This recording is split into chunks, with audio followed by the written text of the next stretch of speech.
Welcome to today's episode of Words of the Wise. Today I have Chief Scott from Americus PD in Georgia. Welcome to the show, Chief Scott. Thank you so much for being here today. Thanks, Paige. Appreciate you having me. Of course. Okay, so how long have you been in law enforcement total? Let's see. August was 36 years. Wow. Does It's a it long feel time. does it feel like 36 years? Yeah, Yeah. really 36 years. You're like, it feels like it's been 36 years. Give us Yeah. a little bit of background into you. Who are you? How'd you get started 36 years ago? So I started out in a small town in South Georgia called Thomasville. It's right on the Florida line, just above Tallahassee. Actually started out as a news reporter, Oh, well, wow. as a news photographer at a television station in Tallahassee, Florida. And the beat that I covered with the reporter that I worked with was in Thomasville. So I really got to know some of the police officers in Thomasville really well. I had always been interested in policing, so they had some openings, and opportunity came along, so I applied and got the job. So you had positive experiences working another career with law enforcement, enough so that it made you want to enter into this career yourself. I did. It, Being a police officer was just something that really interested me even as a child. Just watching you're way too young to remember Adam 12, but that was a police show back in the 70s that I didn't miss Adam 12. And then there was another show called Emergency, which was kind of fire based. It was one of the early fire rescue shows, which, they're all the rage now. But those two shows, I just loved them. And just the thought of, being a police officer, being a firefighter was just always really interesting to me. Yeah. Um, Wasn't really something that I really pursued. I went to college. I actually went to Georgia Tech to be an electrical engineer, but found out there's a lot of math in that. And me and Georgia, I will say Georgia Tech is the finest institution I ever was asked to leave. So, but so the engineering career didn't work out. Um, I really enjoyed working in TV news. Pay was horrible, Mhm. but they started phasing out cameramen because the cameras and the equipment kept getting smaller, and reporters could do their own thing. They didn't really need anybody to do the camera anymore. So it just came along at kind of the right time. Yeah, I feel you on the math part of things. I Who had, knew engineers and math? I mean, come on. well, so my stepdad, he raised me as a single dad, and he is an engineer, but he was a software engineer, and he had like a master's in math, so he was a Mm. very smart guy. He did all of the like coding for military airplanes and Oh, wow. Boeings and all that stuff, like the GPS systems in airplanes. And he had convinced his high school that coding was a second language. So he didn't have to take like Spanish or whatever. So Wow. super smart guy, right? And I was horrible at math. And he was always like, how are you horrible at math? He's like, you have me. And I'm like, yeah, but I'm not you, That's And so right.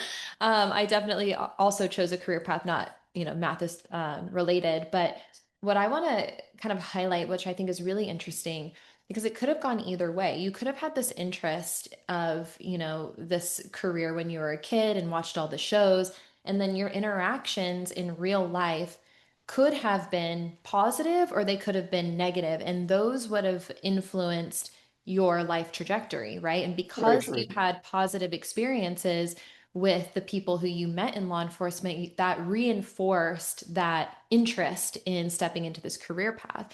And I think it's really important for all of us to remember that there are people who aspire to do what we do, and the way that we interact with them can impact them positively and negatively, and we have that power. And I try to think about that in, people who reach out to me who maybe want to get in the wellness space.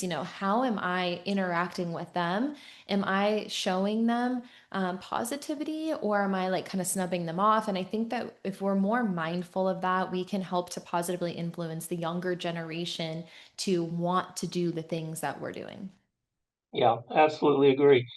Just, thinking back, even as a teenager, um, when I was in high school, I had a part-time job at a movie theater. And, on a Friday or Saturday night, if it was a really good movie and we were really busy, we would call the Moultrie Police Department to come and escort us to the bank. And usually they would ask, do you want me to follow you there? Do you want to ride with us? Mhm. Uh, and being a teen and always loving cops, I thought, hey, I always asked to ride with them. And that was probably my first time meeting actual police officers. And it was different ones every Friday or every Saturday. But I thinking back now, I never had a negative um, interaction with them. I mean, they were always willing to talk to me. Even when they were busy. I mean, there were times when, we'd get to the bank and they would get a call and they would rush me back and put me out. But they always took the time to talk. And I really never thought about what a positive impact that was. But, probably one guy having a bad night could have changed my whole career path. Yeah, I think it's an important reminder, like, how are we treating people on a day-to-day basis?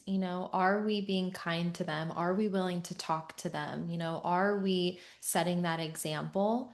And I think we all have the ability to do that. But I also think sometimes, and we're human, right? It's like you said, you could be having a bad night, or like we're in the grind of something, or like we're really busy, and that was the 200th email that we got that day asking us for something. But Hmm. like, how can we take a breath or take a step back? And how can we lead with those positive interactions with people? And I think that it could inspire someone to do great things in their life. I mean, it inspired you, and you've been in this career now 36 years. So I think it's a really, really cool story. So thank you for sharing that. Sure. I know that you're in Georgia, and I've had quite a few chiefs from Georgia on the podcast, so I'm familiar with the great things that you guys are doing in the law enforcement wellness space. But I was hoping that you could be the one to tell our listeners, you guys are kind of a pioneer in leading the charge with a lot of wellness initiatives. So can you give us a little bit of insight into what Georgia is doing? Sure. We got a couple of different things. Um, we were one of the first states, I believe, that actually set up a statewide peer counseling network, Mm. not just of volunteers, but of actual paid peer counselors who work for the state of Georgia. They help coordinate the program, they help train the volunteers, but they're also counselors as well. So, we never have an issue now since we've had that program, where a tragedy happens. Peer counselors are desperately needed, and we just, you can't find anybody to volunteer. The state now has full-time people, and that's their full-time job, to respond to cities or departments and provide peer counseling, um, or just to be there, not necessarily because there's been a tragedy, but because maybe a department wants to decompress, or there's been a minor issue, or they want to have some department training, maybe in between, refresher training and that kind of stuff. So I think Georgia has been a pioneer in that, and I hope that we will continue to do that. We started a course on officer resiliency a few years ago. They're teaching it in the academy now, and it's something that we're really pushing departments to go through. It's several different modules that you go through, but it helps teach officers um, how to self-regulate, how to better deal with the issues and the stress that they encounter. We're pretty good about teaching them how to de-escalate and how to deal with other people's problems, but we're not that great about teaching each other how to deal with our own problems, or Mm. how to help each other um, with each other's problems. A lot of times we see a friend or a coworker, and we know they're going through hard times or they're going through issues. But a lot of you just don't want to sometimes say anything. You don't feel comfortable. You don't want to make them feel uncomfortable. But part of that resiliency training is, it's kind of your job to be uncomfortable. You would not hesitate if you were on a call to try to intervene and help de-escalate a situation, but yet we're afraid to do it with our own peers. Yeah. So we kind of, I think it's important that working to try to break those walls down. There's a couple things you said that I definitely want to touch on. This concept of finding comfort in discomfort, I think is really fascinating. And I have personal experience with this. I've had people in my life, I had one particular person in my life a long time ago. I was probably 20, maybe 21 at the time. And so maybe a little bit had to do with the fact that I was young, and maybe a little immature, and didn't really have a lot of life skills or experience or perspectives yet. Hmm. But this was someone I really looked up to. They were like really at the top of their game. Like they were like one of the best performers. Like I just really looked up to this girl. And I was complaining about something, and she came up to me and looked me like square in the eye and was like, "You are really bad at being uncomfortable." And I remember that moment because I like at first I was like taken aback, and I like in my head, like I wouldn't dare be like defensive to her, because like she was like an idol of mine. Like I Hmm. wasn't like, "You're wrong," but I was like, "Oh my gosh, like I don't know what to say." And like, no, I'm not, like in my head, I'm playing all these things. And then I sat with it and I realized that I was really uncomfortable, or I was really uncomfortable in like discomfort. I didn't know what to do. And so this idea of how do we get more comfortable, and I think it's reps. Like the more you do things, the more comfortable you are doing things. So I'm going to lean it back to the example that you said. Maybe you're uncomfortable asking questions. Like if maybe you notice that someone else is struggling and you're uncomfortable asking questions, the only way you're going to get comfortable is by doing that thing over and over and over again until it becomes comfortable, right? But it's Right. it's that first step of recognizing that and then trying to train yourself to be better at some of these things.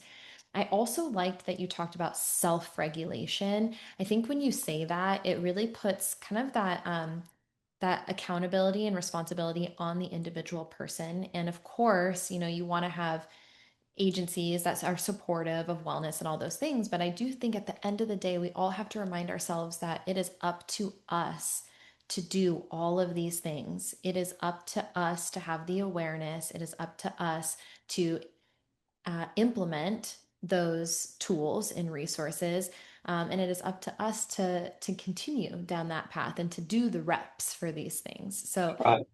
yeah, I really wanted to kind of circle back on that. But my question for you is, how did you guys come together as an entire state to do these initiatives? How, like, I talked to a lot of agencies across the country, and I don't know if I know, there's maybe one other state that I know is doing kind of a statewide resiliency program, but a lot of the agencies are kind of siloed. No one's really doing anything all together. So how did that come about where you guys all kind of banded together?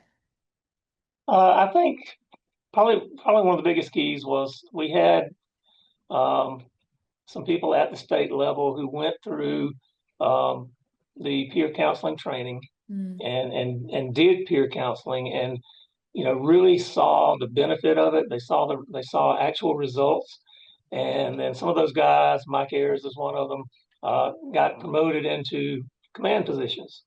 So we had some folks at the Georgia Bureau of Investigation um, who were part of the original peer counseling team, and they got promoted into executive positions, and they're already true believers. And then people like Mike and some of the others all started to work together. So I think it started the fact that at the ground level and actually seeing the results from the training that they had, they saw the importance of it. And, mm, and I think that's one of the main drivers why they felt like it was a good idea to standardize it, to make it an actual department within the state. And we happen to have a very strong pro law enforcement governor who was willing to listen. mm, Because he had to actually create a new department within the state government and fund it, and he felt it was important enough to do that. So I think it was kind of a perfect alignment of the stars. Everything just kind of came together in the right way at the right time to get this thing going. yeah. I love that you had support from, um, the government level. And I know a lot of people might not, a lot of other states might not. And there's a lot of conversation of like, how do you convince And I put that in like quotes, but like, how do you maybe express the importance of wellness for public safety? You know, how do you convince people that this is a have to have and not a nice to have? Well, I think we have to start by, realizing this transcends politics. It really has nothing to do with which political party you affiliate with. It doesn't really matter what role you think the police should play in our society. And there's a lot of differing opinions about that. Mhm. Uh, the fact is, whatever role our communities choose for us to play, we're still human beings, and those roles are stressful. Mhm. So, however society ends up defining who the police are and what we're supposed to be doing, uh, it's going to be tough jobs. Yeah. It's always going to be jobs that other people don't want to do. When you call 911, you're never in a good place. And, I use this example all the time. If it's on fire, you get the fire department. If it's bleeding, you get EMS. Everything else, you get a cop because Mhm. we're the catch-all. You call 911 when you don't know what else to do, and we're the ones that show up. And whether we're equipped or not to handle that situation kind of depends on our training and what tools we have in our tool bag. So I think the selling point for our government officials and for our communities, in fact, is what kind of officers do you want? Do you want mentally unstable people coming in times of crisis to try to help you with your crisis, or Mhm. do you want people who have you know been well trained, who are in a good place themselves mentally, and who are willing and able to maybe detach from their emotions and handle the situation, and then be able to go back to work and take care of the next thing. Yeah. So it's a win-win. Um, however you feel about law enforcement, I agree. And I don't think that there's anyone that would argue with that. If you think about yourself or your family, when you are going through a time of crisis, do you want people who can show up and who can help you? You know, right? and enough people to get there in a timely manner. Because if you don't have enough people because they're leaving the job early, or maybe you can't hire people, you can't retain people, you know, or like you said, they don't have the training, they're not equipped to do it, there's no one that's going to argue that in your worst day, do you want someone who's going to be able to show up and help you and for them to be well? I also appreciate that you said that you're dealing with humans, and I think we have to continue to reinforce that message so that people understand, like, we're talking about human beings here. You know, we need to make sure that everyone is okay physically, mentally, emotionally. It's like you said, it's not a political thing, it's a human thing. Yep. How has this impacted you personally? How has this career impacted you personally? I know you said that it's a really stressful career. You've obviously been in it for a long time. Do you have personal experience with how this job can impact you? And what are some of the things that have maybe helped you to have a long and successful career? I think one of the most important things I've learned over the years, you have to have a life outside the job. I mean, and it's not just the law enforcement thing. We all define ourselves by what we do. I mean, you're an accountant, uh, you're a cook, you're a police officer, you're a fire, whatever you are. We that's just a cultural thing, especially in the United States. We define ourselves by what we do, but that can't be the only thing that you are, Mm. especially in law enforcement, because what we are is very stressful. So if policing is all we know, and other cops is all we hang out with, that's not healthy. And I like to tell my young officers, you have got to have a life outside this place. Whether you're a person of faith, maybe you go to church and unwind. Maybe you have hobbies that don't involve guns. Maybe you have a breakfast thing that you do, or friends, that you can hang out with, game, whatever it is. You've got to have something outside law enforcement that you can turn away so that you can get out of it, so that you can decompress, so that you can talk to people who aren't as cynical as you are all the time. If all we hang out with is other cops, and the downward spiral is almost inevitable. Yeah. So I think that's probably the one of the things I had to learn early on. Um, and the job is important. I feel like we make a difference every day. And when I talk to recruit classes, that's one of the things I talk to them about. This is one of those few careers that every single day that you come to work, you have the opportunity to impact somebody's life in a positive way. Mhm. You have a chance to actually make a difference. Not everybody can do that, but you've also got to have things outside of that, so other people can impact you. And you probably family is the most important thing that officers have got to focus on. Um, the divorce rate amongst law enforcement people is way higher than the national average, just because of the stress, because of the hours that we work, and just the elements of the job. And if you don't make a conscious effort to take care of that family life, it's, it's hard. Yeah. It's hard. So that's one of the things I had to learn as a young. And I'm lucky. I have a very um, outspoken wife. We've been married, oh gosh, 38 years now, Wow. coming up on 39. So, and she'll tell me in a heartbeat, don't talk to me in your police voice. Yeah. I'm not one of the people that you're dealing with. Talk to me in your husband voice, and Mhm. so, and that was early on. And she has always made sure that whether it's with her or with the kids, that I turn off the badge and be dad, or Yeah. now be granddad. Yeah.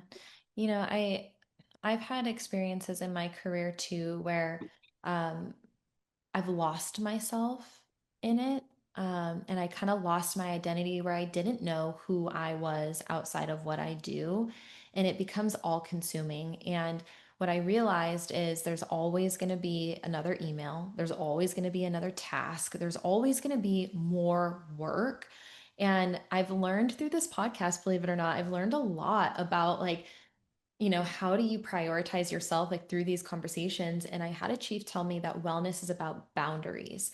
And I was like, wow, like that, because to me, like I want to be the yes girl. I want to be the girl that's helping everyone. I want to like answer all the emails within like an hour. I want to do all these things. And what I started to realize is if I didn't start to prioritize myself, if I didn't set those boundaries of like, I can do that later, um, then I would be fully consumed all the time. And it's not sustainable. It's not sustainable to do that for long, long periods of time. Right, And so I started doing a couple things. One, I started creating like buckets for myself. And I said, what is a high priority? Like this has to get done right this second. What is something that can, maybe wait a little bit, maybe that medium priority, and what's low priority? And then I was able to like lessen the workload for myself, understanding that not everything has to be done right this second. We can kind of like prioritize things. But then I had to set one day for myself, and maybe you can relate to this because you're 24/7, right? Like yes, you have days off, but like your phone's always on, there's always things going on. And so you don't always feel like you can completely shut it off. And that's how I feel too. Like I don't have weekends, like I'm still working and doing stuff, but I had to tell myself one day a week I have like my time. And that's away from like my spouse too. Like I right, have my time that makes me feel like me. And so on Sundays, that's my day. I go and I'll go to the gym. I'll do like a coffee date with a friends that like do different jobs where we're talking about totally different stuff. We're laughing. I signed up for a walking group where it connects you with like local people in your area, and you just go and you like schedule like coffee walks or whatever with like local people who are kind of like in your same like age range, same area. And it makes me feel so rejuvenated at the end of it because it reconnects me with me, not work me, but like me. And I think that that is so important. I did want to ask you, as you started to promote and rise the ranks. And now obviously you're, at the top and you're chief of police. Have you found that harder to be able to kind of disconnect and find that balance? Or do you think that those proactive measures that you did earlier in your career had helped to set you up for success now being at that top executive level? It does get hard. Mm, The higher you get, the harder it is to step back. Um, I have to constantly remind myself I'm not the only person who can do the job. mm, I have good people who work here with me. They can do it. What if I want to take a week off and turn my phone off? I can. It's hard because but I have to keep reminding myself. I have uh, two great majors. I have full confidence in them. I know they can do it, but it's so hard to let them do it sometimes. But that's key. I think when you get to be in an executive position, you have to have good people that you're working with. You have to trust them, mm, and you have to let them do the job. And you have to know that you can step away, and it'll be okay. The city's probably not going to burn down while I'm away. yeah, And I'm like you. I try not to give up Sundays. I mean, Sunday's kind of my day too. yeah. So I'll turn the phone off or I'll put it on silent. And I find it's easy on Sundays because when I do turn it back on, I've been trying to get a hold of you. Oh, well, I was at church. Oh, I'm so sorry. I didn't mean to bother you at church. Well, you didn't because I turned off my phone. Yeah. Sunday's an easy day for me because I can throw an excuse out there. Oh, well, okay. I'm so sorry. I didn't mean to bother you. Well, it's okay. What is it that was so important? Yeah. Usually it's nothing. They've Yeah. already solved it by the time I finally call them back. So, Yeah. but again, I think that is key. Um, especially, especially chiefs. We tend to be very driven to get to this position. I mean, I don't want to say it's cutthroat, although in larger departments it can be very cutthroat, Yeah. Competitive. very competitive. And they're always having to watch their back and that kind of thing. Uh, I'm lucky I don't really have that problem to worry about. But we are very driven, um, and you have to be careful not to take on more than you can deal with effectively. Hmm. Uh, I think I Hmm. told you I ran for president of the Georgia Chiefs Association, which was it's a 6 year commitment. You start in as a fourth vice president and you work your way all the way up through and you're on the board.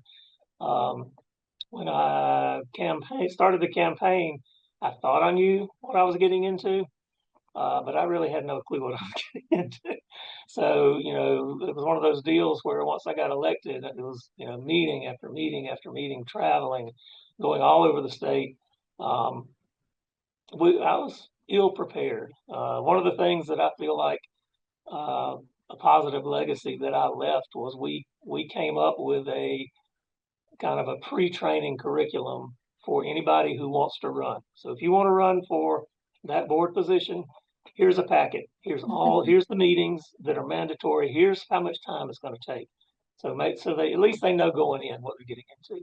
Yeah. You're setting those like realistic expectations early. It's to me it's important. Hmm. I like to know what to expect. Yeah. I won't say I'm a plan it out kind of guy because I'm really not. My wife asked me today, do you have any out of town trips this week? And I'm like, I don't know. I haven't been to the office yet. I'll have to look at my calendar and see where I'm going this week. Yeah. Um, I try to plan ahead, but I don't always keep up with what's going on. I'm the same as you. I am like day by day on my calendar. Like I can only handle like what's going on today, maybe this week, but like zooming out really far is tough for me. It feels really overwhelming because there's a lot going on. There's a few things that you said I wanted to circle back to. One is this idea of trusting the people around you. I have also struggled with that. I was always the person that was like in any like team project environment, I was like, I'll just do it because I know I can do it the best. That was always my personality.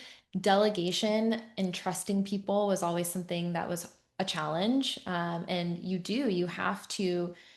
you have to learn to like loosen the reins a little bit. But I also think that when you have those people around you that you can trust, it's a testament to your own leadership and the training that you were able to give them so that they are able to do the job. So it's a reflection on you, which is a huge asset, for you to be like, hey, like I trust them.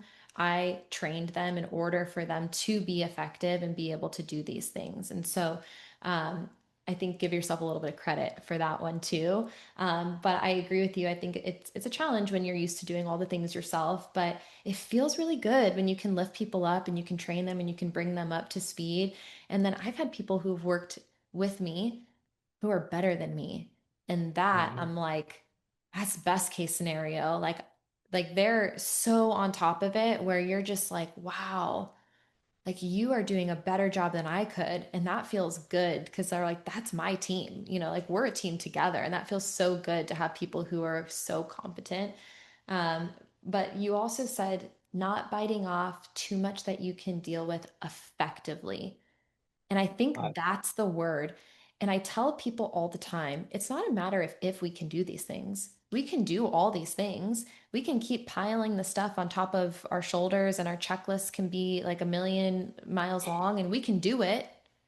But like, can we do it to the best of our abilities? Can we do it effectively? That's the question. And I think that that's a really powerful statement because we do have to like kind of step back and say, it's not a matter of if, it's a matter of should. Like, should I do these things? If I can't show up as the best version or the most effective at doing these things, should I continue to pile these things on top? So I really liked that you said, can I do them effectively? Yeah, I always I like to try to think, is there somebody else that could do it better? Mm, Maybe I'm the best person for the job. And after thinking about it, okay, I'll do that because I feel mhm. like I can do that really well. It's something I'm passionate about. It's something I really like doing. But a lot of times people will ask me to do something and well, let me get back to you and I'll think about it and I'll come back with a name. I'm flattered that you asked me, but here's somebody that this is really their thing. Yeah, And I think they would do you a much better job. I like that. I think it's smart. And it also gives other people the opportunity to shine. Yeah, Like we're all going to know our strengths and our weaknesses. And can we help to elevate other people too and give other people opportunities to shine? So I think that's great. One of the things that you told me is that you guys are currently, as a state, I believe, you're working on creating a peer network for executives. right. Why is that important? Obviously, I know why you're doing these, but maybe talk about like why it's important, how you guys are putting that together. Sure. Well, I shared our story back in 2016 when I had only been in Americus 6 months. We had two officers that were killed in the line of duty, responding to a domestic. One was actually my employee. The other was an officer from the university here in town who had applied with us, and we had offered him a job, and he had not yet told his current chief that he was coming to work for me, but he was supposed to be doing it that week. Mm. But anyway, the two of them responded to a domestic, got into a foot chase. The suspect fired three shots over his shoulder and hit both of them running. It was impossible, um, but it happened. They both, um, Nick died that day, Nick Smar. Jody Smith survived because Nick, even though he was bleeding out and dying, did CPR on him and kept him alive until EMTs got there. He survived a couple more days, but he finally passed as well. Um, the peer counseling network was fairly new at that time. We had folks from all over the state, all over the nation here during the funeral. There was a lot of moving parts, a lot of planning, um, and then it was over.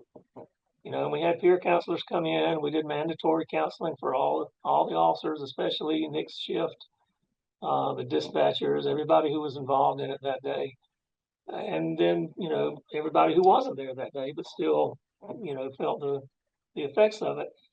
But when it was all done and all finished, I sat down with both of my majors at the time, And, we realized we really hadn't talked to anybody.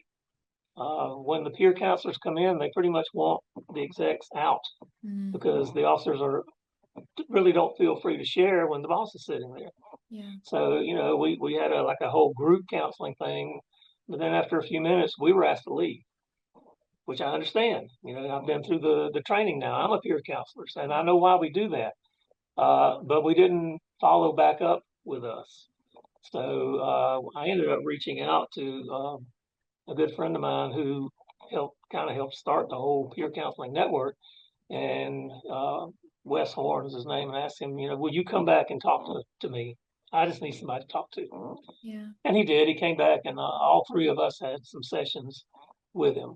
And it was just very powerful to me. And then it seemed like we just had a string of them, officer involved shootings and officers killed in the line of duty here in Georgia within that next couple of years. And I kind of took it upon myself to call those chiefs after it was all over and say, hey, you mind if I just ride up and sit down and talk to you? Well, what for? So, I kind of went through some of the things you're going through. Just want to stop by and just chat. And I found the same thing. They didn't want to admit it, didn't really want to ask for help.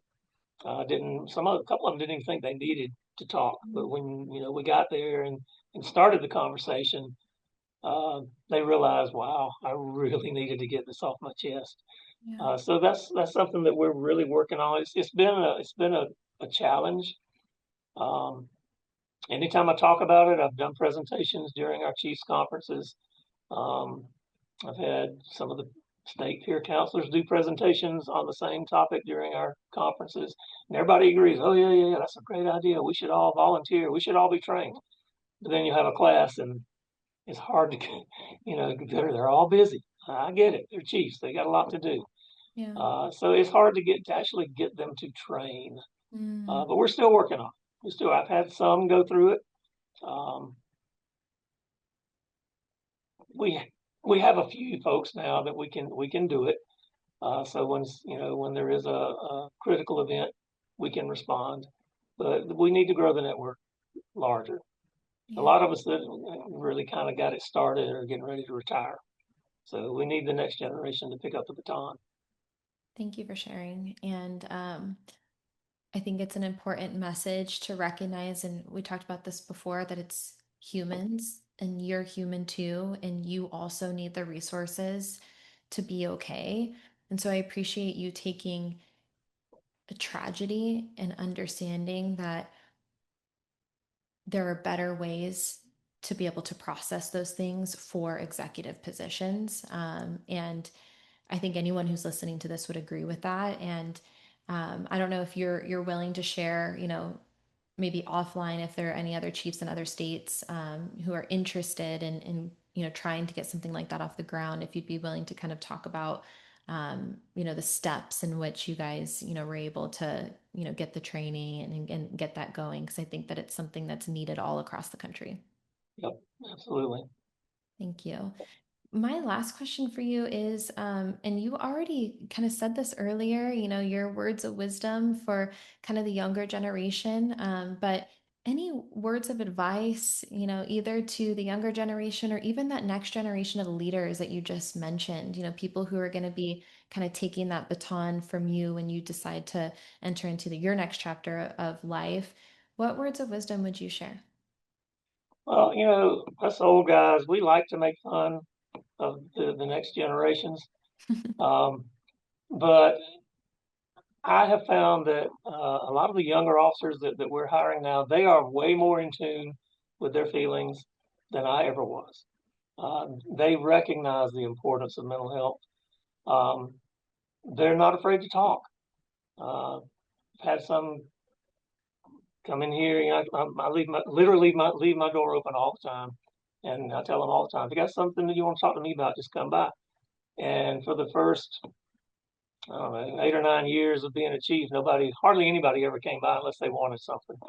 But I'm finding these young guys now, they'll come in and just want to talk. Hmm. They'll sit down and they'll just start talking about whatever. Sometimes I have to say, yeah, I, I really appreciate you feeling comfortable coming to see me, but I got 3 meetings coming up. But kind of like we said in the beginning, your health is your responsibility. You go to the gym, you work out, you watch what you eat. Your mental health is your responsibility too. So, my advice to you is take care of yourself, take care of your mental health. Every 2 years, I make all my employees go to a counselor. We pay for it. They can sit there and pout the whole time and not say a word. That's fine. It's your 2 hours. You do what you want to with it. Mm, But I encourage them go talk to her or him, whoever it is you go to see. If there's something bothering you, talk to them about it. If there's nothing going on in your life, then tell them that too. But listen to what they have to say because they're going to give you some tools to help you cope with things. Um, but it's just to help break down those barriers. mhm. Because even with the young ones, a lot of them are they don't mind talking. They don't mind talking to each other. They'll come in and talk to you. But when you actually mention, hey, I'd like you to go and talk to a counselor, there's a stigma. Yeah. Well, what's everybody gonna think? Chief's making me go see a counselor. Well, it's okay because I made all of them go see the counselor. So Yeah. no stigma for you. I went too, and I Yeah. enjoyed my session. I love it. Thank you so much, Chief Scott. I really appreciate your time and everything that you're doing in wellness and leadership. Thank you. Thank you. I appreciate what you're doing. Thank you. I appreciate that. I'll talk soon.